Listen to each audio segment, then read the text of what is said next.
O texto que ora nós acabamos de ler é um momento em que Jesus entra dentro de um barco e fala com os discípulos: passemos para o outro lado.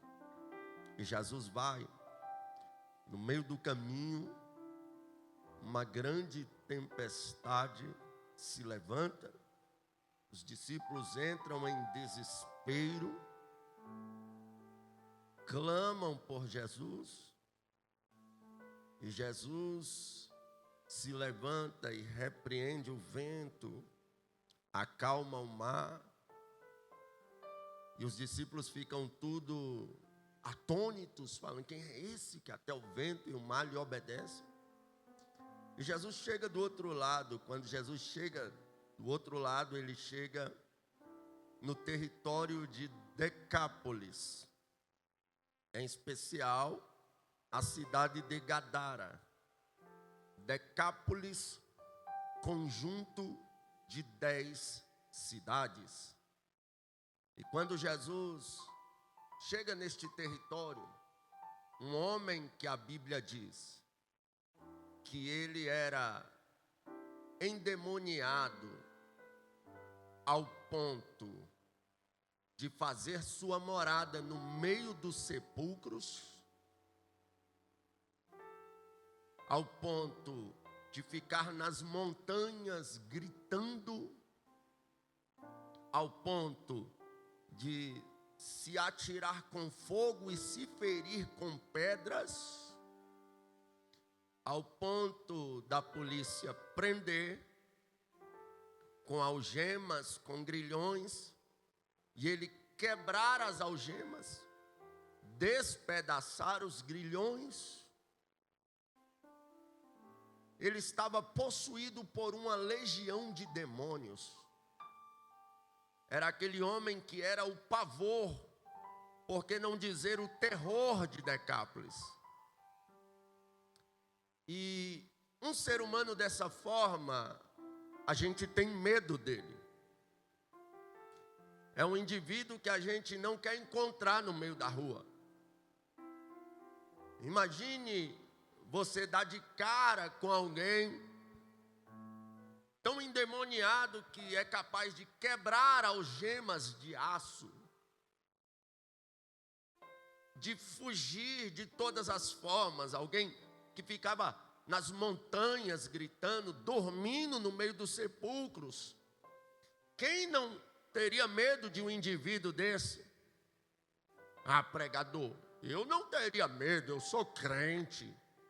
Quando tu encontra um rapaz de boné à barreta, cordão de prata, bermudão da ciclone, tu já fica com medo?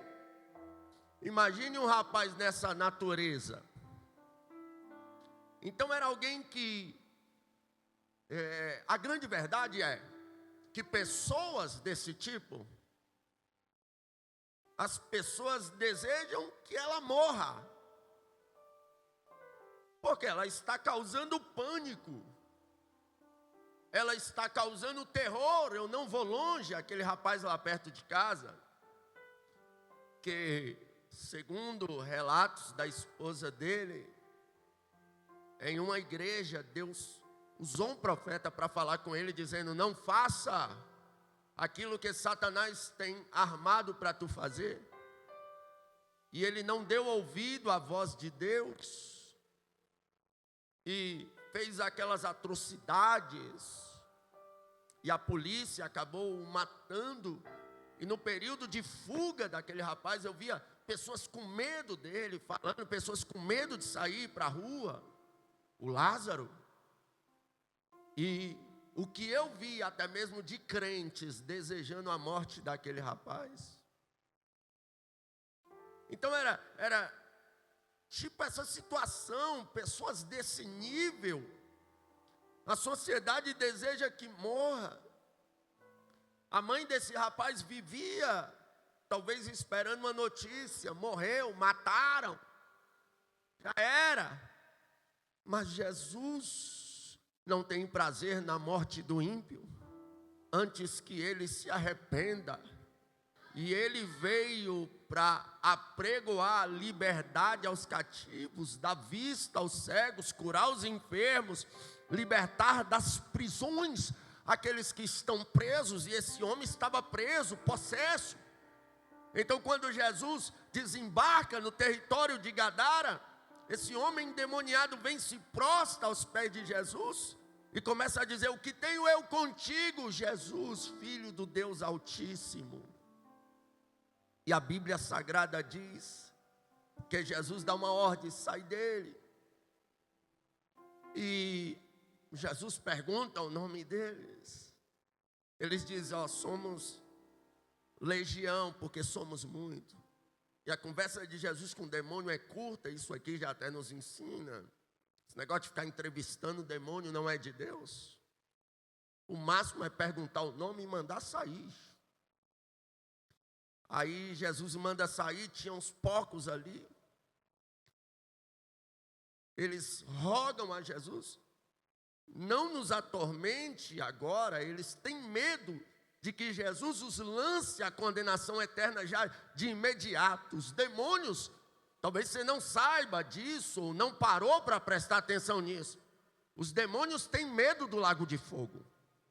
Quando eles vê Cristo, eles rogam: não nos mande para o tormento agora. É isso que eles estão dizendo. Não nos castigue agora, não nos envie para o castigo eterno, que está preparado para Satanás e os demônios, e quem não foi achado escrito no livro da vida. Então os demônios, com medo de Jesus enviar eles para lá, aquele momento ainda não era a hora, pedem para ir para os porcos, e Jesus disse: vai. E uma coisa me chama a atenção: se os demônios têm medo do lago de fogo, é para a gente pensar bem em cogitar a possibilidade de ir para lá. Não podemos. O céu é o nosso limite. O céu é a nossa morada. O céu é o nosso lugar de origem. É para lá que nós vamos. Aleluia. Ah, mas eu não dou conta, eu sou fraco. Eu sei, quem é forte é Jesus. Já dizia Martinho Lutero: quando eu olho para mim mesmo, não vejo condições nenhuma de ser salvo. Mas quando eu olho para Jesus, não vejo condições nenhuma de ir para o inferno. Aleluia. Então olha para Jesus, o autor e consumador da nossa fé. Jesus olha e diz aos demônios: pode sair, pode ir para os porcos. E os demônios vão e entram nos porcos. E a Bíblia diz que eram quase 2.000 porcos. 2.000 porcos. Um porco na idade do abate, um leitão aí deve estar em média aí de uns R$400. Um porco já mais velho está em média aí de 500, 600, dependendo do peso, até mais. Então, se você fizer uma soma de 2.000 porcos a R$400 cada um, é muita grana, é muito dinheiro. Mas Jesus diz: vai. Existem raças de vaca que chega uma cabeça de vaca a valer 1 milhão. Aqueles cavalos de hipismo, alguns cavalos de raça chegam a valer entre 1 a 3, até 5 milhões, dependendo do cavalo. E por que você está falando isso, pregador? Porque se fosse 2.000 cabeças de vaca valendo 1 milhão cada um, Jesus tinha dito: vai do mesmo jeito. Se fosse 2.000 cavalos valendo 5 milhões cada um, Jesus tinha dito: vai do mesmo jeito. Por quê? Porque para Jesus mais vale uma alma do que milhões de cabeça de gado, cabeça de vaca, seja lá o que for. Que pena que a igreja moderna está valorizando mais cabeça de vaca, cabeça de porco, cabeça de gado, está valorizando mais fazenda, bens materiais do que alma. Mas o verdadeiro missionário não, ele prioriza uma alma. O verdadeiro pastor prioriza a alma, o mercenário prioriza os bens da alma. Jesus expulsa. Aleluia. A Bíblia diz que agora esse rapaz está em sã juízo. Ele está bem vestido. E isso me chama a atenção. Quem Jesus liberta anda bem vestido.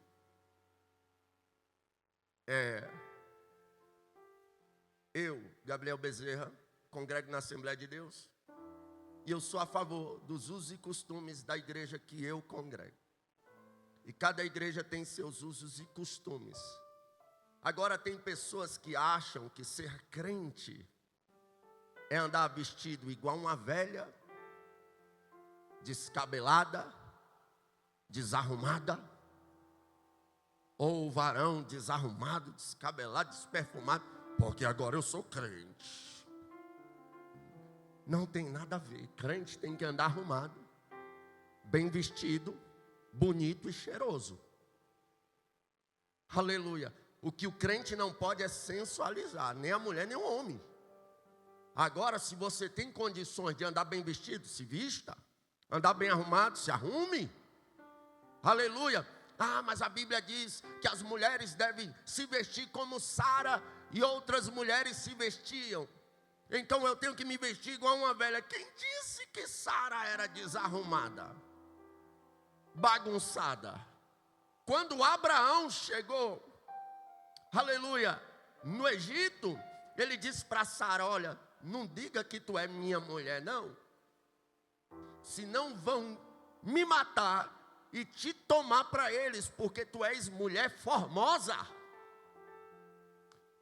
Ou seja, Sara tinha quase 90 anos de idade, mas era formosa a ponto de os homens olhar e desejar, e Abraão temer que matassem ele, só para ficar com ela. Então, se o espelho de vestimenta é Sara, Sara era bela, seja bela também, seja elegante também, só não seja sensual e imoral, mas seja elegante, se vista bem, decente. Jesus liberta, ele está bem vestido, em sã consciência. Só que o povo que vê aquilo não gosta, vão lá, dão notícia para a cidade. O povo vem e ao invés, o rapaz era o terror de Decápolis. Ele colocava medo em todo mundo. E Jesus libertou ele, pastor Urias. Mas ao invés de o povo ficar feliz, era para o povo agradecer a Jesus, colocar Jesus nos ombros e aclamar Jesus. Não, eles pedem para Jesus se retirar. Porque tem gente que não quer ver o endemoniado liberto. Tem gente que não quer ver o drogado liberto. Tem gente que não quer ver o traficante liberto. Tem gente que não quer ver o adúltero, o prostituto liberto. Tem gente que não quer ver a adúltera, a prostituta liberta. Mas Jesus, Ele mesmo foi quem disse: misericórdia quero e não sacrifício, pois não vim chamar os justos, mas os pecadores ao arrependimento. Aleluia. A palavra de Jesus, ela liberta e transforma a vida do mais miserável pecador. Mas tem gente que não gosta. Quando vê Jesus libertar alguém, olha e diz: aprontou, agora está aí na igreja dando uma de santinho, dando uma de santinha. Você já deve ter ouvido alguém falar isso. Mas por quê? Peraí, prefere que morra nas drogas? Prefere que morra na cachaça? Prefere que continue roubando, destruindo famílias, lares? Não é melhor que Jesus converta? Não é melhor que Jesus salve? Não é melhor que Jesus liberte? Não é melhor que Jesus faça um pregador do evangelho? Aí o que acontece? Eles não gostam da situação e pedem para Jesus se retirar. E quando Jesus vai saindo, o que for endemoniado se aproxima e fala: mestre, deixa eu ir contigo. E Jesus faz algo que, se o pastor Urias fizesse, dava reunião de obreiro na hora. Que se o meu pastor presidente fizesse, eu mesmo pedi uma reunião de obreiro imediatamente. O que é que Jesus faz que dava reunião de obreiro na hora? Pega alguém que há minutos atrás estava endemoniado e ordena como pregador de 10 cidades. Mas quem está mandando não é o pastor Urias, não é o meu pastor, é Jesus. Aquele que manda no céu, que manda na terra. Aleluia. A voz dele é como voz de leão, e bramiu o leão, quem não temerá? Oh, glória! Então a ordem é celestial, é do Filho de Deus. E Jesus nunca errou na escolha. Jesus nunca brincou com o sentimento de ninguém. Uma vez que ele escolhe, que ele ordena, está escolhido e está ordenado. A promessa que Jesus te fez está de pé. Está valendo. Está válida. Pode até parecer que não, mas está valendo. Jesus não erra na escolha e nem estava brincando com os teus sentimentos quando ele te chamou para uma grande obra. Aí Jesus disse: olha, não vá comigo não. Você tem mais valor para mim aí. Vai e anuncie aos teus quão grandes coisas o Senhor fez por ti e como teve misericórdia de ti. E este homem não teve tempo de ser discipulado. Este homem não teve tempo de frequentar uma sala de teologia. Esse homem não teve tempo de fazer um curso de oratória. Este homem não teve tempo de adquirir um diploma, aleluia, de hermenêutica. Ele não teve tempo de estudar para fazer uma exegese de texto, mas Jesus mandou ele pregar. Oh, glória, porque tem gente achando que se não tiver um diploma não pode pregar. É bom que vá atrás de um estudo, sim, se tiver oportunidade vá, mas não é isso. É a chamada, é a ordem do céu. Tem muita gente com diploma sem ordem do céu. Tem muita gente com laboratória, mas improdutiva. Jesus manda ele pregar. A vida dele foi endemoniada, só que ele vai e ele sai pregando. Este homem não tem uma mensagem dentro de todos os tópicos. O que ele tem para contar é o testemunho dele. Jesus sai dali. 2 anos depois Jesus volta. Agora quando Jesus volta tem 5.000 homens, fora mulheres e crianças, para ouvir Jesus pregar. Quem foi que ganhou esses 5.000 homens fora mulheres e crianças? Quem foi que ensinou que Jesus era Deus para 5.000 homens, aleluia, fora mulheres e crianças? Quem foi que disse para 5.000 homens fora mulheres e crianças que Jesus fazia milagre? Aquele que não teve tempo de estudar, não tinha um laboratório, a única coisa que ele tinha era o testemunho para contar. Mas um testemunho sendo de Deus, ele é válido. O que não pode é inventar testemunho para ganhar like. O que não pode é inventar testemunho para impressionar. Agora, se o testemunho é de Deus, se foi Jesus que fez, se foi Jesus que libertou, a Bíblia diz: cantarei e contarei as suas obras. Mas antes que alguém venha me censurar falando que eu estou fazendo apologia ao não estudo, vou deixar bem claro: estude. O obreiro, ele tem que manusear bem a palavra de Deus. Busque, se você tem oportunidade, faça curso na igreja, estude, busque todos os recursos que você puder para ser bem instruído nas Escrituras. Mas na situação desse rapaz, ele não teve a oportunidade que talvez nós temos hoje. O que ele tinha para contar era o testemunho dele. E foi válido. E nesta noite eu quero contar o meu testemunho. Quão grandes coisas o Senhor fez por mim. E como teve misericórdia de mim. Nasci no estado do Rio Grande do Norte, em 1987. Minha mãe veio de lá para cá com meu pai. Se não me falha a memória, meu pai tinha uma família lá. E minha mãe, infelizmente, destruiu essa família e veio para cá, para Brasília. Fomos morar em Ceilândia, Distrito Federal, na QNQ. a idade aproximada de 7 anos de idade, um casal de crente morava na casa que era do outro lado, a entrada, mas fazia fundo com a nossa casa. Esse casal crente de rachar moram lá até hoje. Irmão Cordelino e irmã Conceição. Este casal começou a me levar para a igreja na idade de 7 anos, e eu agradeço muito a Deus por isso. Por quê? Porque pode parecer que não, mas trazer as crianças para a igreja tem um efeito do céu, viu?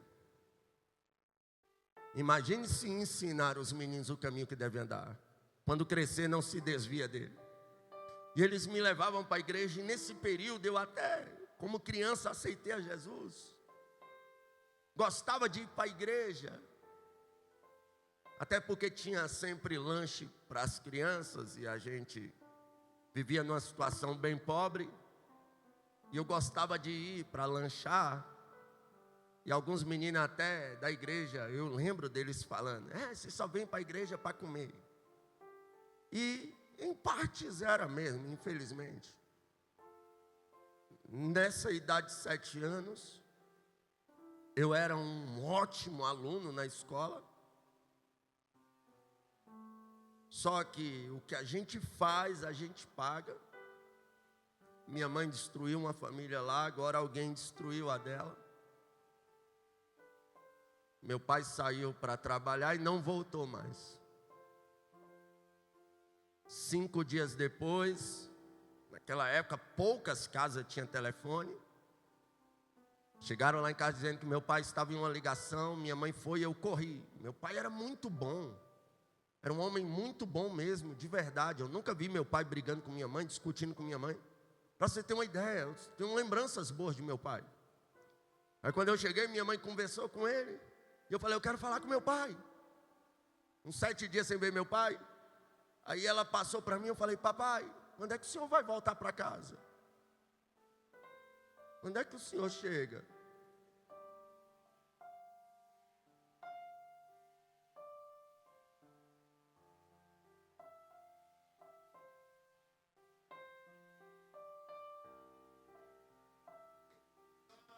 Ele começou a chorar do outro lado do telefone e desligou.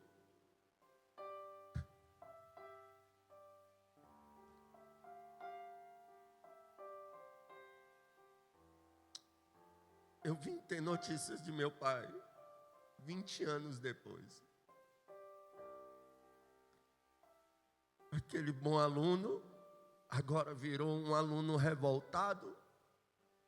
Se você conversar com qualquer professor, qualquer professora, você vai ver que os alunos que mais dão trabalho são os de famílias destruídas. A orfandade, principalmente sendo de pais vivos, elas causam traumas terríveis em uma criança. Pense bem ao colocar uma criança no mundo. Pense bem ao destruir sua família por besteira, por orgulho. Aí eu me revoltei, fiquei perturbado.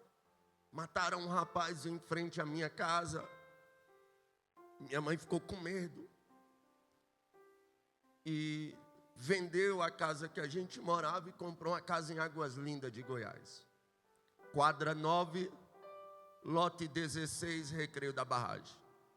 Enquanto minha avó estava viva, ela recebia aposentadoria.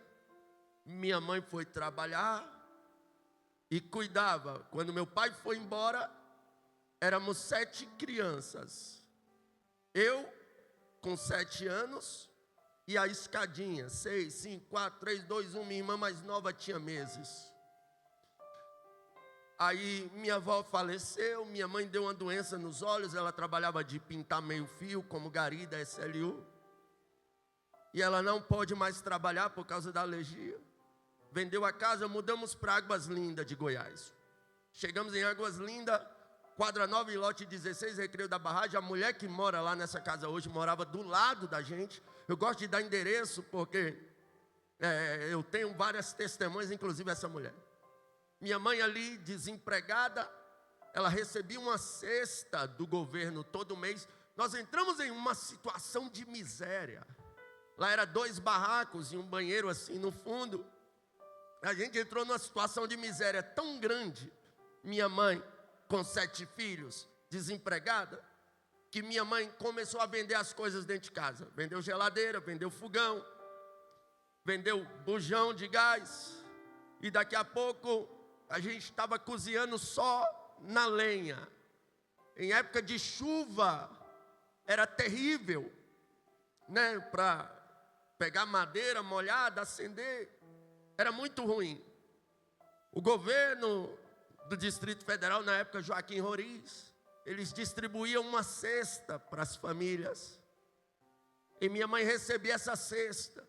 As mulheres, conhecendo a história da minha mãe, pegava o fubá da cesta e dava para minha mãe. Então minha mãe trazia uma cesta de alimento e um monte de pacote de fubá. Meninos em crescimento comem, né, igual uns leãozinhos. Rapidinho acabava a cesta, aí sobrava o fubá. E era mingau de fubá, bolinho de fubá, cuscuz de fubá. E era tanto fubá. Esse dia eu falei para meus filhos: vocês nasceram amarelos de tanto fubá que o papai comeu. E era uma situação terrível. Eu não tenho vergonha de dizer que eu ia para a porta de padaria, pedir pães que sobravam, pedir dinheiro. Meus irmãos pediam dinheiro no sinal.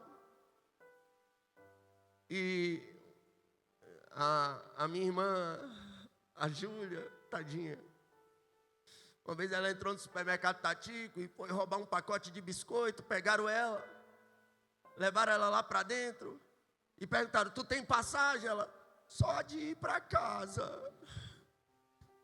E o pessoal começou a rir dela e liberou ela. E aos 14 anos de idade, ao invés de eu procurar um emprego para ajudar minha mãe, ao invés de eu procurar alguma coisa boa para fazer, me apresentaram as drogas. Se existe uma coisa que nenhum adolescente concorda, mas depois que vira adulto concorda, é com aquele ditado popular brasileiro: aleluia, me diga com quem tu andas, que eu te direi quem tu és. A mãe fala: não ande com fulano, ele vai te levar para o mau caminho. A pessoa fala: não, mãe, eu faço só o que eu quero.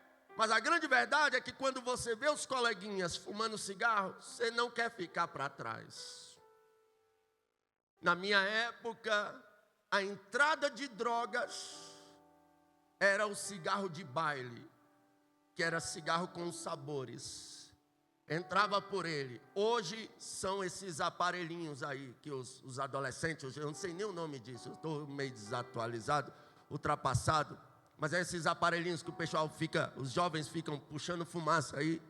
Essa hoje é a entrada que o inimigo usa para lançar os jovens nas drogas. Eu comecei no cigarro de baile, daqui a pouco cigarro normal. Aí me apresentaram a maconha, eu fumei maconha.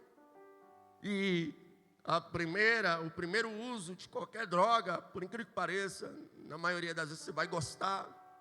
Só que daqui a pouco você quer parar e não consegue. Aos 14 anos eu viciei em maconha. Fiquei totalmente perdido naquele mundo das drogas, naquele mundo terrível. Daqui a pouco você começa a fazer coisas erradas para sustentar o seu vício. Pelo amor de Deus, se você está pensando ou estão te oferecendo entorpecentes, não vá nessa, não caia nessa, fuja. É uma armadilha muito baixa do inferno que hoje muitas pessoas não conseguem se libertar, não conseguem sair.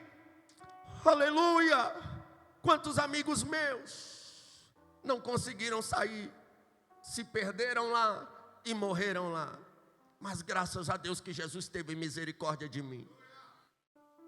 Aos 15 anos de idade, aconteceu algumas coisas interessantes comigo.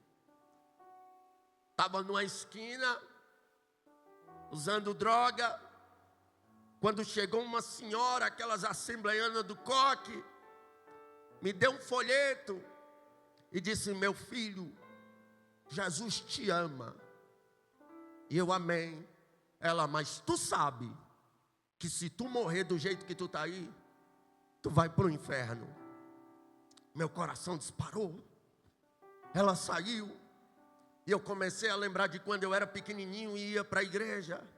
E tinha duas canções que marcaram minha vida na minha infância. Era aquela: nossa esperança é sua vinda, o Rei dos Reis vem nos buscar.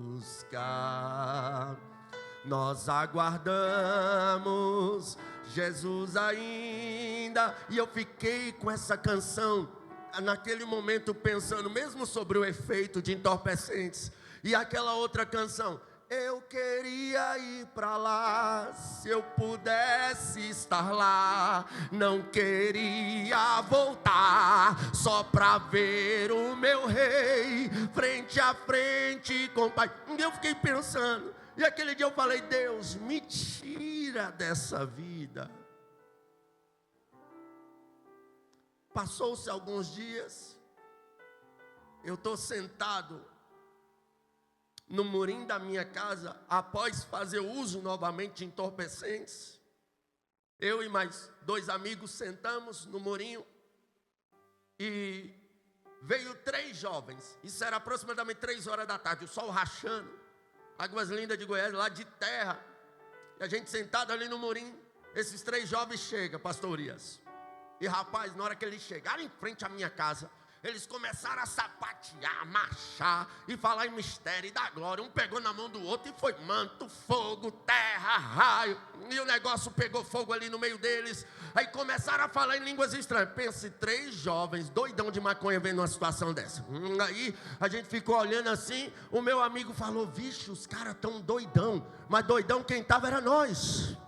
Aleluia. Aí a gente olhando, aí o do meio começou a falar em línguas mais alto, pastor Zeca.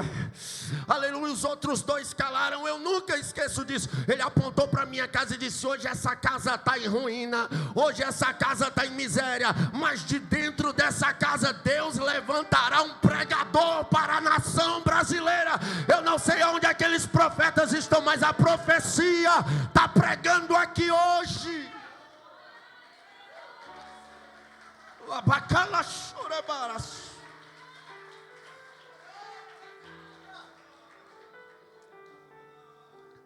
Nesse período, alguns jovens de uma igreja que tem lá nessa rua até hoje, e até hoje os líderes de jovens daquela época estão lá, são meus amigos hoje.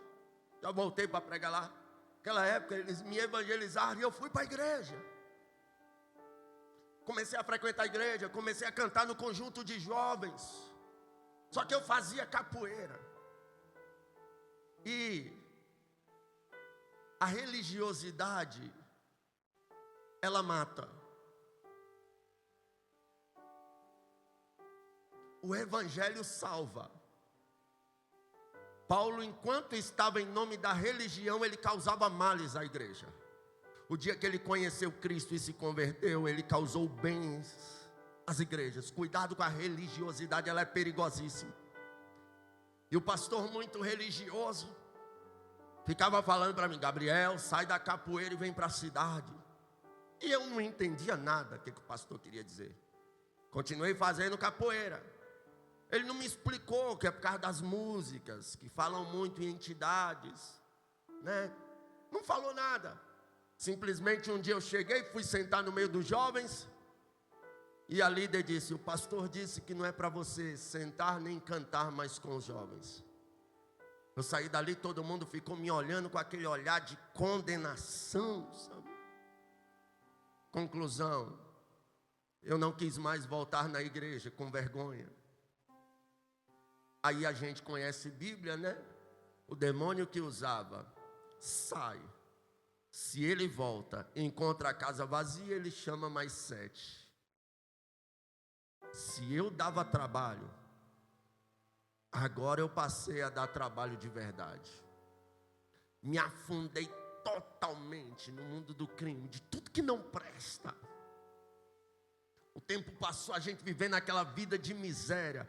Cortaram a nossa água, cortaram a nossa luz. Essa vizinha que mora lá hoje, na quadra 9, lote 16, Recreio da Barragem Águas Lindas de Goiás, ela pode dar testemunho disso, porque ela cedia água para a gente.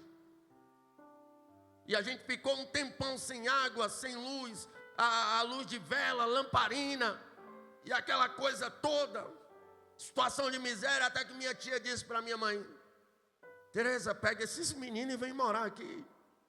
Porque minha mãe estava sempre indo pedir comida, pedir ajuda, auxílio, e eu, ao invés de fazer alguma coisa boa pela minha casa, não, me afundava em tudo que não prestava. E minha mãe tinha um dizer com ela que eu respeitava. Ela dizia: eu morro com vocês tudinho, mas não dou um para ninguém, nem roubo, nem me prostituo para criar vocês, e não aceito nada roubado dentro da minha casa. Então pegava, qualquer coisa que eu pegasse, eu destruía ali mesmo. Para não dizer que eu nunca levei algo roubado para dentro da minha casa. Uma vez eu roubei um galo, e eu disse para minha mãe que tinha trocado em um passarinho, e minha mãe matou esse galo e fez lá para a gente. A prova era grande, a gente ia para a Ceasa buscar verdura, um vale terrível, uma vida de miséria mesmo. Aí minha tia: vem para cá, Tereza. A gente foi morar na Ceilândia.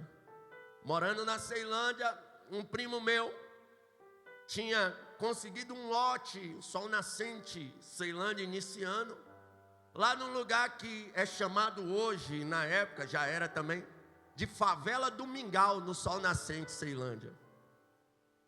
Aí minha mãe, meu primo falou: olha, constrói lá para você, vai morar lá. E minha mãe mais minha irmã, a Bárbara, construíram um barraco de madeira com papelão, lona.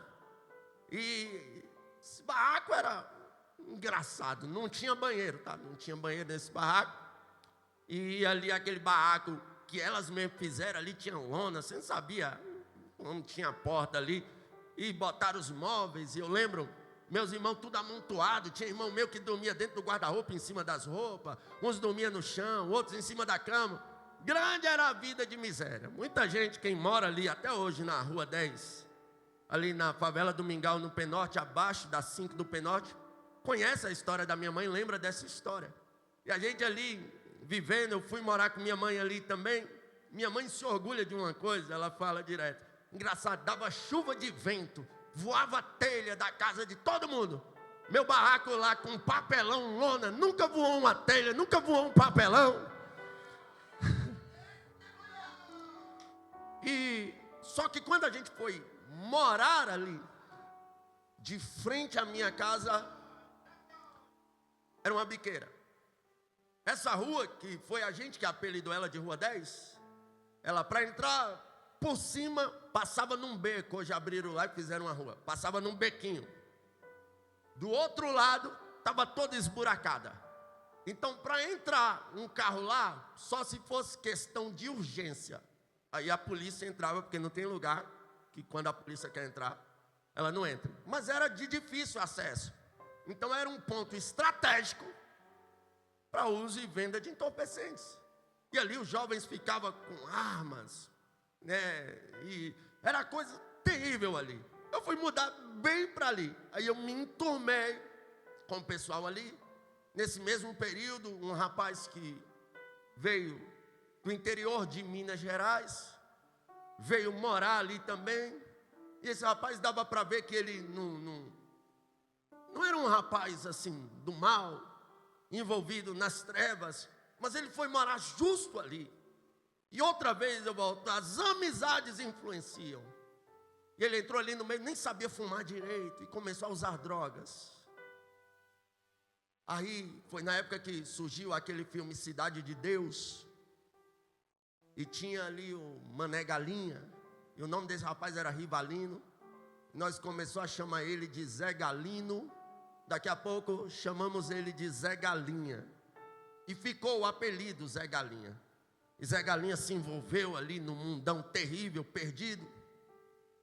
E o Zé Galinha começou a namorar com a esposa, com a irmã de uma moça crente, com a Juliana. E um dia eu estou subindo lá da favela, eu encontrei o Zé Galinha, a namorada dele E a cunhada dele era a irmã Débora, crente de rachar. Pensa numa mulher crente, uma jovem crente. Aí na hora que eu encontrei o Zé Galinha, eu chamei ele e falei: Zé Galinha, vem cá. Me apresenta a tua cunhada ali, cara. Ele falou: tá doido? Eu falei: tá doido por quê? Ela é crente. Eu falei: e daí? Crente não namora com vagabundo, não. E eu falei: quieta, moço, fala com ela lá. Vai que eu viro pastor. Ainda brinquei com ele. Ele falou: não, moço. Eu falei: fala com ela. Aí ele chegou nela e falou: Débora, o Gabriel quer te conhecer. Aí a Débora: ele quer me conhecer?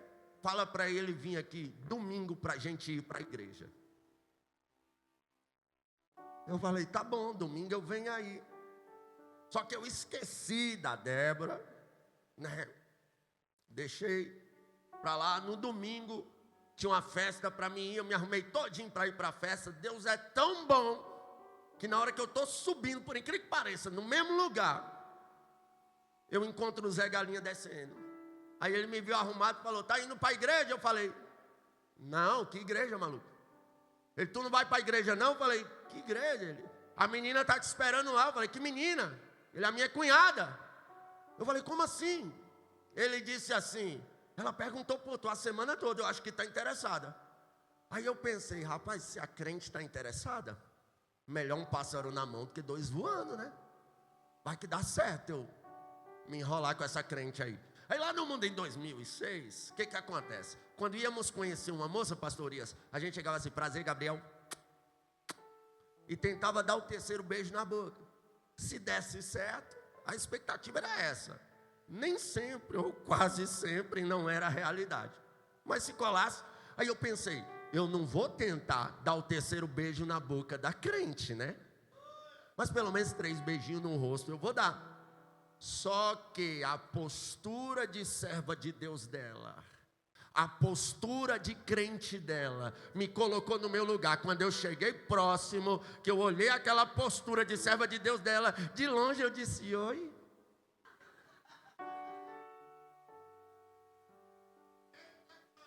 A postura de uma serva de Deus fala muito por ela. Como tem sido a postura das servas de Deus de hoje? Será que o mal intencionado tem achado liberdade para faltar com respeito com ela? Será que se alguém chama ela hoje, logo ela sai, logo ela vai? Ou ela faz igual a Débora: quer sair comigo? Vamos para o culto, vamos para a igreja, vamos buscar a Deus. Quer alguma coisa comigo? Procure Deus. Eu estou escondida em Deus. Como está a postura das servas de Deus? Fica o alerta, fica essa deixa. Aí o que acontece, né? Eu fui para a igreja com ela, e o testemunho dela é fortíssimo. Ela nova convertida, tinha acabado de aceitar a Jesus, quando foi tomar um banho, e ela disse que pegou no negócio do chuveiro, e ela levou como se fosse um choque, e ela disse que ouviu uma voz: tu vai morrer. E ela disse que apagou, não lembra de mais nada. Saudosa irmã Cláudia partiu para o Senhor no ano retrasado. Eu tive visitando ela lá. Tia da Débora, crente da Deus e amor de rachar. Aquelas irmãs de oração, orava demais. Aí chamaram ela, ela correu. Quando chegou, Débora estava literalmente morta dentro do banheiro. Mediram a pulsação, não tinha mais pulsação, batimentos cardíacos. O olho dela tinha virado e já estava ficando da cor de uma pessoa morta. E ela disse que orava, e ela não ressuscitava. Levaram ela, colocaram no sofá. Aí ela olhou para a mãe da Débora e disse: olha, eu vou fazer a última oração. Se ela não voltar, pode chamar o IML para vir buscar o corpo de sua filha.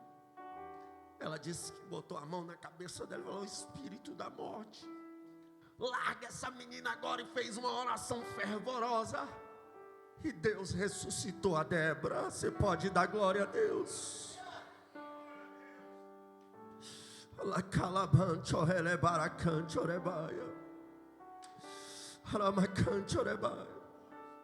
E Débora me contou esse testemunho da ressurreição dela. Eu fui impactado. E ela não perdeu a oportunidade. Ela viu que eu estava bem atento e começou a falar de Jesus para mim. E esse nome faz um efeito que estremece o céu, estremece a terra, estremece qualquer coração. Quando eu cheguei na porta da igreja, eu estava chorando. E eu chorava, que soluçava. E eu ficava pensando, o que essa menina tem? Que quando ela fala desse Jesus, dá vontade de chorar. Hoje eu entendo, ela era cheia do Espírito Santo de Deus. Oh glória! Aí eu voltei para casa sem entender nada. No outro dia, na segunda-feira, aproximadamente 6 horas da tarde, eu estou de frente à minha casa lá com os maloqueiros.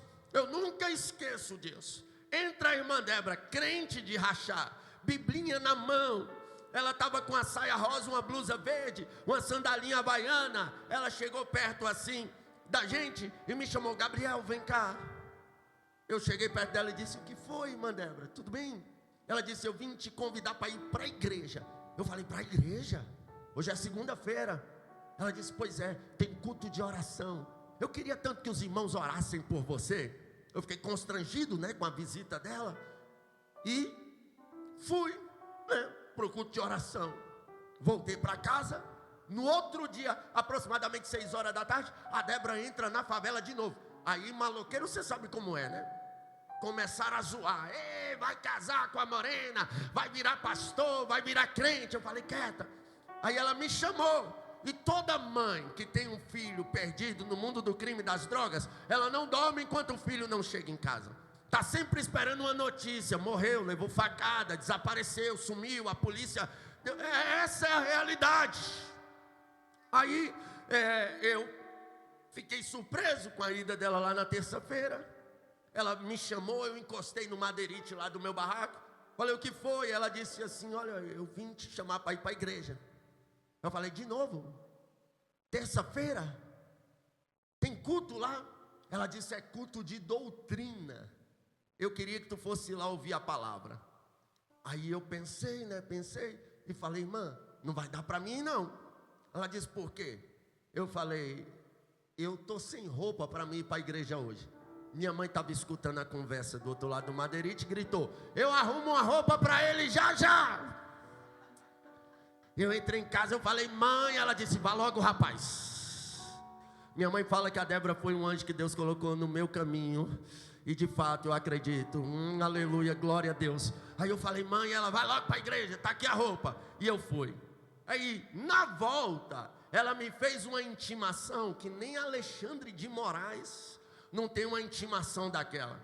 Ela falou: olha, amanhã é quarta-feira, é culto de libertação. Eu não vou lá na favela te buscar não, tá? Você vai, né? Ela falou: você vai, tipo assim, você vai. E eu disse: tá bom, eu vou. Aí olha a intimação dela. Ela falou: não sei vocês do mundo, mas nós servos de Deus, a nossa palavra é sim, sim, não, não. O que passa disso é procedência maligna. O que é uma intimação do Xandão perto de uma dessa, irmão? Eu falei: não, tá bom, amanhã eu vou lá. E na quarta-feira eu fui culto de libertação. Ela nem falou comigo direito. Vim embora sozinho. Pensei: me livrei da irmã. Quinta-feira, 6 horas da tarde, quem entra na favela? Aí os maloqueiros: vai casar, vai virar pastor, não sei o quê. A morena tá arriada, vindo atrás todo dia, casa logo. Eu falei: quieta. Aí ela me chamou: Gabriel, eu vim te convidar para ir para a igreja. Eu falei: irmã, na tua igreja tem culto todo dia? Ela disse assim: não, todo dia não. Mas na quinta-feira também não temos culto. Porém tem um irmão de fora dando um estudo do Apocalipse. Eu queria que tu fosse lá ouvir a palavra. Aí eu falei assim, me afastei do barraco para minha mãe não ouvir. Baixei a voz e disse: dessa vez não vai dar para mim não. Ela disse: por quê? Eu falei bem assim, pensando numa desculpa, né? Aí lembrei de uma. Eu falei assim: meu perfume acabou. E eu não vou para a igreja assim, né? Com mau cheiro. Ela, muito educadinha, com sua biblinha na mão, falou: não, tudo bem. Virou as costas e saiu. Para minha sorte, ela era revendedora Natura. 15 minutos depois ela entra com um embrulho de presente. Os maloqueiros ficou doido. O B então, o B falava, ô B, fique crente se tu assistir esse vídeo aqui. O B falava, vai virar pastor, a morena tá dando até presente, tá riada. Eu falei, sai. Logo, Gabriel, eu senti de Deus de te dar um caiaque, aventura. Aí eu não sou bobo, eu senti de Deus de receber, né? Aí eu falei, espera aí, eu vou para a igreja. Aí ela falou para mim, depois do culto, amanhã eu não vou te perturbar não. À noite, porque o culto é à tarde. É rapidão, tu vai lá. Eu falei, não, tá bom. E eu fui nesse culto à tarde. No sábado era aniversário de uma amiga minha, Gisele. Ore pela Gisele, para Deus salvar a Gisele. Aí, no sábado eu pensei, meu Deus, ela não pode me achar hoje não. Hoje eu vou para a festa da Gisele, não tem, a gente chamava frevo na época, né? Vou para o frevo da Gisele, não tem quem... Quando deu umas 5 horas da tarde, eu me arrumei, sumi da favela. Esses dias, a Débora teve no meu podcast, ela disse que foi lá atrás de mim, minha mãe disse, não, ele não está aqui não, sumiu. Mas ela, insistente era ela, viu? Acho que Deus falou, vai porque é um vaso escolhido para mim. Aí, eu fui para essa festa. Aí Zé Galinha foi para essa festa, foi uma galera. Essa festa, Deus me deu um grande livramento. Porque tinha muita mulher de gente preso, muita arma, muita droga. Tudo que não prestava, dia 14 de janeiro de 2006. E eu me droguei bastante, bebi bastante, dancei bastante. Quando foi pela manhã, umas 6 horas da tarde que a festa acabou, eu estou voltando para casa com o Zé Galinha. Aí eu fugi da Débora, mas não dava mais para fugir do que ela tinha injetado aqui dentro. Não dava mais para fugir das pregações que eu ouvi na igreja. Não dava mais para fugir da palavra de Deus que tinha entrado, ela não volta vazia. Ela vai calar, choria. Aleluia! Aí eu estou voltando, eu comecei a lembrar dos cultos da igreja, das orações. Aí eu baixei a cabeça. Aí o Zé Galinho olhou para mim e disse, o que é, maluco? Eu falei, nada não. Eu comecei a chorar, ele falou, o que foi, maluco? Eu falei, nada não, joguei o cigarro fora. Ele falou, que lombra é essa? Tá doidão? Eu falei, não, tô doidão não. Ele, o que é isso então? Eu falei, cara, quer saber do negócio? Isso não é vida para mim mais não. Hoje eu vou para a igreja, hoje eu vou aceitar Jesus. Nunca mais eu uso droga, nunca mais eu bebo cachaça. Eu quero Deus. Aleluia. Ele olhou para mim e disse, vai mesmo, cara, vai para a bênção. Aleluia. O ano passado eu tive a triste notícia que mataram o Zé Galinha. E eu orava para Jesus salvar esse menino. Naquele domingo eu não consegui dormir o dia todo. 6 horas da tarde a história mudou. Quem estava na porta da Débora era eu. Falei, Débora, me leva para a igreja. Eu preciso aceitar a Jesus. Cheguei no culto, acabou a luz, o inimigo ainda tentou, não teve pregação, foi um culto rápido. Acabaram, já ia todo mundo embora. Eu falei, Débora, eu não posso sair daqui sem entregar minha vida a Jesus. Eu preciso de Deus na minha vida. Ela me levou lá na frente, na igreja Pentecostal Missão de Restauração, na época, pastoreada pela pastora Eunita, que é pastora até hoje lá na igreja, uma igrejinha pequenininha. A Débora falou, ele quer aceitar Jesus. Aí oraram por mim, eu aceitei a Jesus dia 15 de janeiro de 2006. Aleluia. Quando eu cheguei lá, que eu fui lá para o meio dos meninos, o menino falou, tu agora não é crente? Eu disse, sim. Sai daqui, crente não pode ficar em roda de maloqueiro não. Uns 3 dias depois, a luz não combina com as trevas. A luz e as trevas nunca vão andar juntos.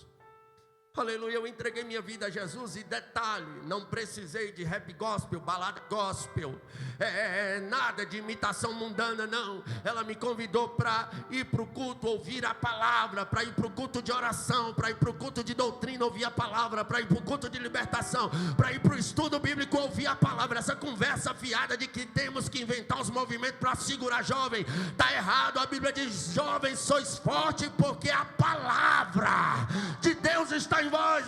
Aleluia. Jovem se fortalece pela palavra, não é com movimentos mundanos não.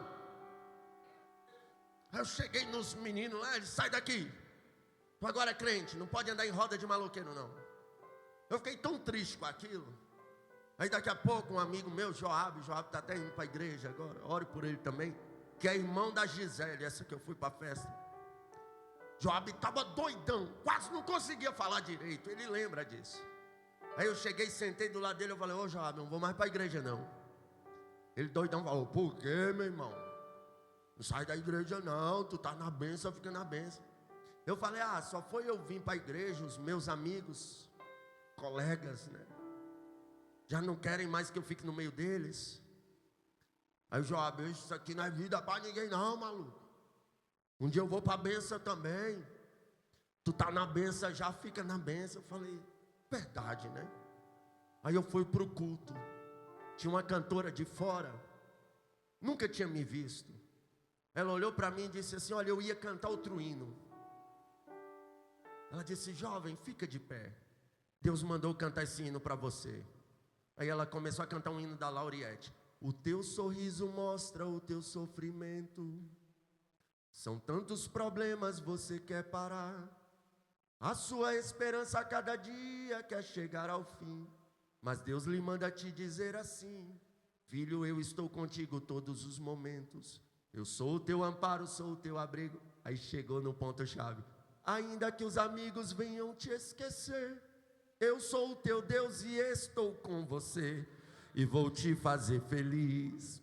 Deus está te entregando a chave, as portas. Eu desabei em lágrimas. Eu comecei a chorar e eu pensei: não largo Jesus mais nunca. E a Débora não queria um relacionamento comigo, até porque ela já orava com o atual marido dela. Ela simplesmente queria a minha alma, queria me ganhar para Jesus. E graças a Deus ela conseguiu. Louvado seja o nome do Senhor dos Exércitos. Aleluia. Aí olha só, naquela época eu fiquei crente. E depois que eu aceitei a Jesus, é comum você pensar em tudo que você supostamente vai ter que largar para trás, né? Aí eu falei para Débora: Débora, eu usava boné a barreta, cordãozão de prata, bermudão da Ciclone, tênis Nike Shox na época. É o famoso kit peba, era eu. Eu conversava tipo assim: oxe, maluco, se pá, tá doido, o bagulho vai ser louco lá no culto dos irmãos, lá da comunhão e santidade. Eu conversava desse jeito até Jesus me batizar com o Espírito Santo. Aí ele mudou a minha linguagem, o meu comportamento. Mas olha só, eu falei para Débora: Débora, meus boné a barreta, meus bermudão da Ciclone, eu não paro de usar não. Graças a Deus, Débora não era uma religiosa. Ela disse: não precisa largar isso aí não. Eu falei: olha, eu gosto de ouvir Racionais e Facção Central, e eu não vou parar de ouvir não. Ela disse: não, tudo bem. Ele não vem com paletó e gravata para perto de mim não. Eu vou continuar usando minhas roupas. Ela disse: tudo bem. Falei: como todo bom nordestino, eu gosto de forró, e eu vou continuar indo nos forró. Ela disse: tudo bem. Eu disse: pode ser crente desse jeito? Ela disse: Gabriel, o meu dever era te ganhar para Jesus. Agora, se tu se converteu de verdade, tudo que ele tiver que arrancar de você, ele vai arrancar sem você sentir falta. Aí eu falei: amém, né? Estou lá em casa um dia, botei no meu rádio, de frente à nossa casa assim, tinha o neném e a Márcia, eles tinham um aparelhagem de som lá, que quando eles tocavam aquele som estremecia a rua todinha. Antes de eu ser crente eu achava aquilo o máximo. Depois que eu me converti, eu vi o tanto que eles incomodavam os coitados dos vizinhos. E um irmãozinho, o irmão Regis, morava parede com eles. Ô irmãozinho que sofria, tadinho. Aí eu peguei e botei lá um Racionais no meu rádio. Fé em Deus que ele é justo. Estou lá ouvindo Racionais. Ninguém está nem aí para você, ninguém quer saber da tua vida, até tu virar crente. Virou crente, tem uma nuvem de testemunha que te cerca. Está todo mundo te observando, pensando: bora ver se ele vai durar, bora ver se vai continuar, bora ver. Aí eu estou lá ouvindo Racionais, Márcia bate: Gabriel. Eu falei: oi, tu não é crente agora? Eu disse: sim. Crente não pode ouvir Racionais não. Eu olhei para ela assim e pensei: cuidar de tua vida, rapaz. Mas eu falei: é. Ela falou: espera aí, minha irmã me deu um CD de crente, eu vou ali pegar para tu. Crente tem que ouvir música de crente. E Deus usou ela, viu, irmão? Ela foi lá, pegou o CD e falou: pega aqui, ó, isso aqui que tu tem que ouvir. Eu falei: deixa eu ver, um CD da Cassiane. Aí eu botei a primeira música, já dizia: já está neste lugar o maior nome que há, que põe a terra nas mãos e lava seus pés no mar. Aí começou: pense na unção, veja a unção, pregue na unção, louve na unção, viva na unção, ande na unção, sinta a unção, cheio da unção. A primeira música já era mais ou menos assim. A segunda: irmão, lute pra vencer, vista a armadura, vai abalar, vai sacudir, o tremendo é já nova luz do dia. E foi passando música e chegou naquela. Por isso que eu sou pentecostal, não dá. Olha o primeiro CD que eu ganhei: 500 graus de puro fogo santo e poder, pra fazer a enfermidade desaparecer, pra fazer o inimigo fugir de você. Uma nuvem de vitória está sobre a igreja, e a previsão de Deus diz que vai chover. Vai chover línguas estranhas por todos os lados, e deste temporal só quem quer, só quem quer, molhado e revestido por este alabaque.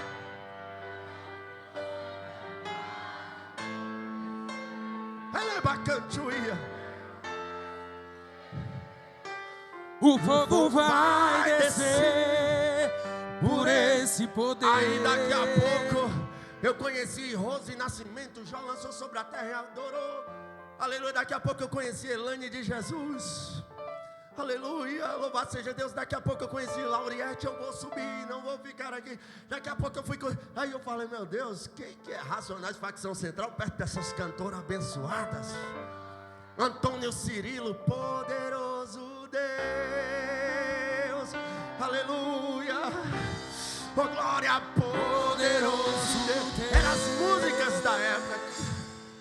Então, foi muito forte. Aí eu fiquei crente. Aleluia.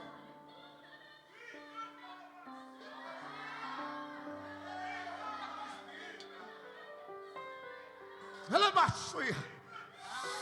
Ela é bacante. É mentira. Ela é bacana na baia. Ora é bacante, ora é baia séria. Há uma graça de Deus tomando a igreja. Eu já volto, mas sim.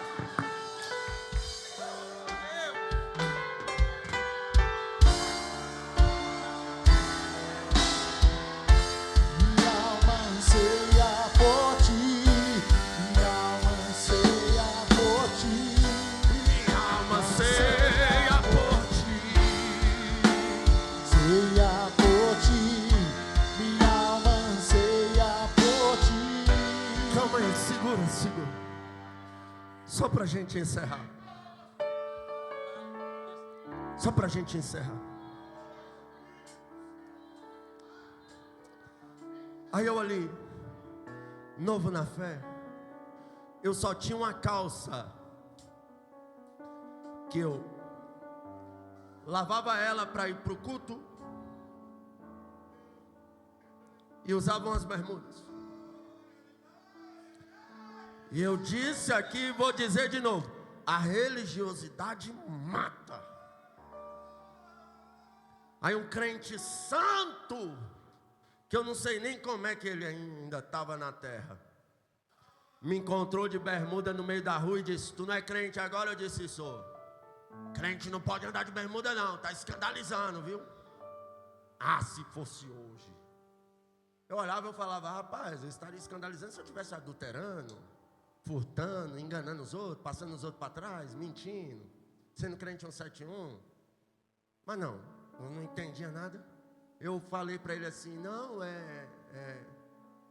porque eu só tenho uma calça e eu lavo ela para mim ir para o culto, por isso que eu uso bermuda, eu tenho mais bermuda. Ele comprou uma calça para mim? Ele me deu uma oferta para mim comprar uma calça? Ele pagou uma costureira para fazer uma calça para mim? Se você criticar alguém, ajude ele a resolver o problema. Aí eu deixei aquilo entrar para o coração. Ainda bem que não de forma negativa. Cheguei em casa, peguei minhas bermudas, tudo. Fiz um monte e taquei fogo. Na hora que elas começaram a pegar fogo, o arrependimento. Eu falei, meu Deus, e agora o que eu vou usar? Só tem uma calça. Mas Deus é tão bom. Minha tia, nesse mesmo dia, mandou 2 calças de presente para mim pela minha mãe. Minha mãe vindo, achou um sapato social 41, meu número, no lixo. Ela só veio me contar anos depois, que ela disse que se falasse que era do lixo, eu não usava. Aí, eu ia para a igreja direto. E tem gente que se espelha no Neymar, no Messi, alguns até no Jean Williams. Mas eu ouvia os obreiros, os pastores, e eu comecei a me espelhar nos pastores. Aí começou a ter um desejo em mim de usar terno. Aí eu fui no bazar e comprei um paletó por R$10. Eu tenho esse paletó até hoje. De vez em quando eu vou pregar num congressão, eu boto ele, que é para me lembrar de onde eu saí. Esse eu não vendo, não troco, não negocio. Comprei esse paletó cinza. Aí o irmãozinho que eu disse que morava do lado lá da massa, o Regis, chegou lá em casa, Barão Gabriel, eu senti de Deus de te dar um negócio aqui. Eu falei, o quê? Ele me deu uma camisa social azul escuro e uma gravata amarelona da cor dessas letras ali, mais amarela ainda. Aí eu peguei, culto à tarde de sexta-feira, botei o sapatão que a minha mãe achou no lixo, uma calça social preta, uma blusa azul escuro, uma gravata amarela e o paletózão cinza. Peguei uma Bíblia que eu tinha grandona, parecendo aquelas Bíblias de padre. Na hora que eu saí na porta da minha casa, os caras olharam e gritaram, ei maluco, tu tá parecendo o Mr. Bean. Eu falei, nada, licença. Aí eu cheguei na igreja, calça preta, sapato do lixo, camisa azul, gravata amarela, paletó cinza, se achando pastorzão, mas eu estava feliz demais. Jesus tinha me salvado, Jesus tinha mudado a minha vida. Aí Deus tomou uma daquelas assembleianas do coque, as mulher arretada. Ela deu uma rajada de língua perto de mim e disse, assim diz o Senhor, da onde eu te tirei, só eu para te tirar. Não era nem para tu estar vivo. Vou eu te fazer um pregador do evangelho. Tu vai andar de asa de ferro para lá e para cá, não como turista, mas como pregador da minha palavra. Quando ela terminou, disse, senhora, o que é asa de ferro? Ela começou a rir, disse, tu não sabe não? Eu falei, não. Ela disse, é avião, meu filho, tu vai andar de avião muito. Eu lembrei do meu barraco de madeira, da situação de miséria que eu vivia. Eu pensei, nem se eu vender meu barraco de madeira, eu não dou conta de comprar uma passagem de avião. Mas não sabia que o meu Deus é dono da Gol, da Tanda.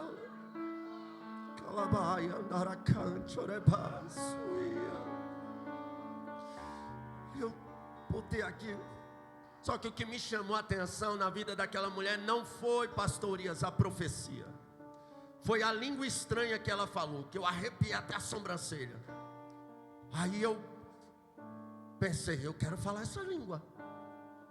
Cheguei nos jovens da minha igreja e falei, como é que faz para falar essa língua? A Débora disse, tu tem que ser batizado no Espírito Santo. Eu falei, como é que é isso? Tem que buscar, tem que renunciar, leia sobre o Espírito Santo, jejum. Aí eu comecei a buscar, a orar. Aí um dia elas falaram, olha, nós estamos numa campanha sexta-feira no monte. Quer ir? Vai que Jesus te batiza lá. Eu falei, quero, mas monte é coisa séria. Tu tá crente mesmo? Eu falei, tô. Eu falei, então eu vou. Aí eu peguei e fui pro monte, né? Ela falou, jejum. Eu falei, como é que é jejum? Aí me ensinaram a jejuar. O jejum é até 6 horas da tarde. Andamos 14 quilômetros a pé do Penorte até o Monte do Pessu. Cheguei lá, eu pensei que a gente ia fazer um ciclo de oração, orar, ela ia pôr a mão sobre mim, eu ia ser batizado no Espírito Santo, mas não, chegou lá, ela olhou e disse assim, ó, cada um vai orar no seu cantinho, e depois a gente faz um ciclo de oração. Aí, irmão, meu Jesus da glória, a minha geração de 2006 orava. A Débora foi para um lado, o Fábio foi para o outro, o Júnior foi para o outro, a Fran foi para o outro, e cada um foi para um lado, os jovens ali. Eu falei, eu vou ficar aqui pertinho da Débora, que menos que uma mulher eu não vou orar. Eu pensei desse jeito. Mal sabia eu quem comanda o ciclo de oração nas igrejas. Aí ela começou a orar 30 minutos, E o cascalhozão lá no Monte do Pessoa, e eu de joelho, os joelhos já doendo, 30 minutos, aleluia, 1 hora, eu comecei a virar para um lado, para o outro, 1h30, ela não parava, eu toda hora olhava no celular, né? E ela lá orando, eu comecei a orar ao contrário, eu falei, Jesus, faz ela parar, e ela não parava, e eu ali orando, até que com 2h30 certinho, ela parou, amém, aí eu levantei, amém, Jesus, é isso mesmo, eu creio, as pernas tudo dormente, fizemos um ciclo de oração, agora é para crente espiritual, tá? Na hora que a gente fez um ciclo de oração, a irmã Débora fez bem assim para trás. Pô, no chão. Eu fui pegar ela, o irmão disse, não. Eu falei, ela não machucou não. Ele disse, mas faça o chão rachado que ela machucar. Eu falei, não. Ele, calma. Ela foi arrebatada. Eu falei, ela foi o quê? Ele disse, não, ela foi arrebatada. Eu falei, mas como assim? Um dia tu vai entender dessas coisas. Ela ficou uns 25 a 30 minutos ali, e ela voltou bem assim, ó. Levantamos ela. Aí olha um novo convertido diante de uma situação dessa. Ela disse, Deus me levou lá na casa da irmã Gil. Eu olhei para ela e falei, o que? Tu não saiu daqui? Ela disse, não, Deus me arrebatou e me levou lá, um dia tu vai entender isso. E eu olhando assim, ela disse, eu cheguei lá na casa da irmã Gil, a irmã Gil estava com a roupa assim, com a faca na mão, querendo tirar a própria vida, e Deus me disse, repreenda o espírito da morte. Eu repreendi o espírito da morte, a irmã Gil jogou a faca para lá, e quando eu saí de lá, ela estava chorando com a Bíblia na mão. Aí eu falei, meu Deus. Aí ela, Gabriel, e de lá, Deus me levou lá na entrada, no bequinho, que entra lá para a tua rua, e de trás daquele poste eu vi um demônio grandão. Eu pensei, logo lá. Tu ri porque não é tu que ia passar lá aquela madrugada sozinho, era eu, né? Aí a gente voltou do monte, quando eu desci para a favela sozinho, que eu avistei aquele poste, eu falei, demônio, a Débora já te viu, tu saia daí, o sangue de Jesus te repreenda. Eu passei do poste, cheguei em casa correndo, respirando, minha mãe disse assim, o que foi, menina? Eu falei, poder demais lá no monte, mãe, foi forte, mas na verdade eu estava morrendo de medo. No próximo culto nós chegamos, a irmã Débora sempre ficava na portaria, ela lá na portaria. Aí eu entrei, né? Quando a irmã Gil chegou, falei, não perca isso por nada. Colei na irmã Débora. Ela, irmã Gil, Deus me arrebatou essa madrugada e me levou lá na tua casa. Ela, como assim? Olhou para mim e disse, não, o Gabriel pode ficar, ele estava lá. Deus me levou lá na tua casa. Você estava com a roupa assim, com a faca na mão, ia tirar a sua vida, e Deus mandou repreender o espírito da morte. Quando eu saí de lá, tu estava com a Bíblia na mão. Irmã Gil caiu de joelhos, chorando, dizendo, Deus é Deus, Deus é Deus, Deus é Deus, Deus é Deus. Naquela época, os jovens, eu vi a irmã Débora começar uma revelação, Fábio parar e falar, deixa eu contar o resto, porque Deus dava as duas, aleluia, uma mesma revelação para duas pessoas. Essas coisas a cada dia que se passa estão sumindo, mas eu quero crer que Deus vai levantar uma geração espiritual na terra. Com 2 meses, Jesus me batizou no Espírito Santo, em um culto à tarde, sem ninguém tocar em mim, enquanto o pastor Alisson ministrava sobre os dons do Espírito Santo. Quando ele ministrou a unção, a presença, a glória de Deus desceu, igual vai descer aqui já já, e eu fui cheio do Espírito Santo, comecei a falar em outras línguas, conforme o Espírito me concedeu. Com 3 meses eu desci as águas, aleluia.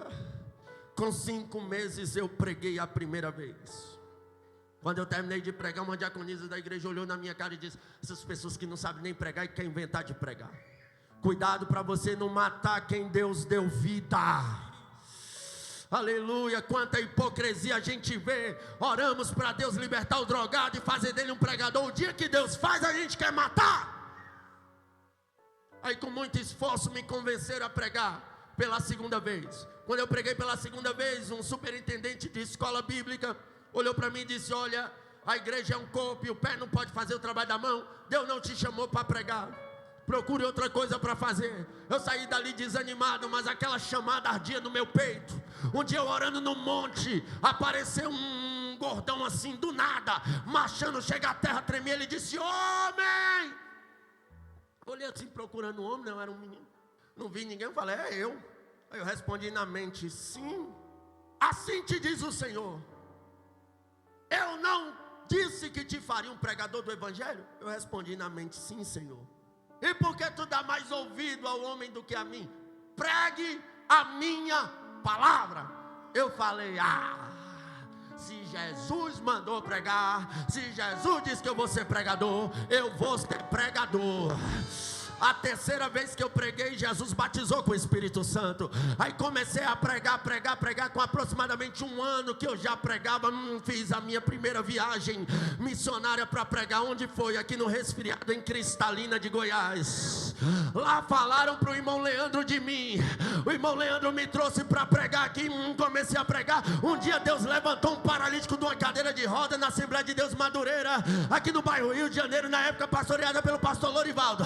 Isso aí explodiu. Eu comecei a pregar tanto em Cristalina que a mulher da rodoviária falou, tu trabalha de quê aqui? Eu falei, não trabalho não, eu sou pregador do evangelho. Aí, aleluia, louvado seja Deus, o tio do Leandro me leva para o Rio de Janeiro.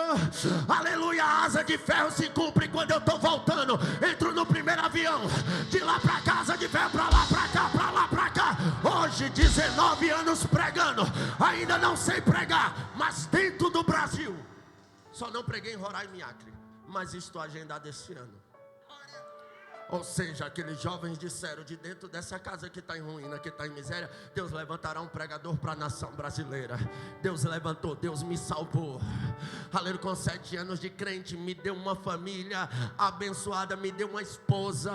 Eu tinha o desejo de ter uma filha, Deus me deu uma filha. Depois eu tinha um desejo de ter um filho, Deus me deu um filho. E essa semana minha esposa fez um teste, está grávida, está vindo o terceiro aí. Uma família em Cristo, gelabacante, orebacante, e hoje eu posso vir aqui e dizer, há 19 anos eu estava perdido, drogado.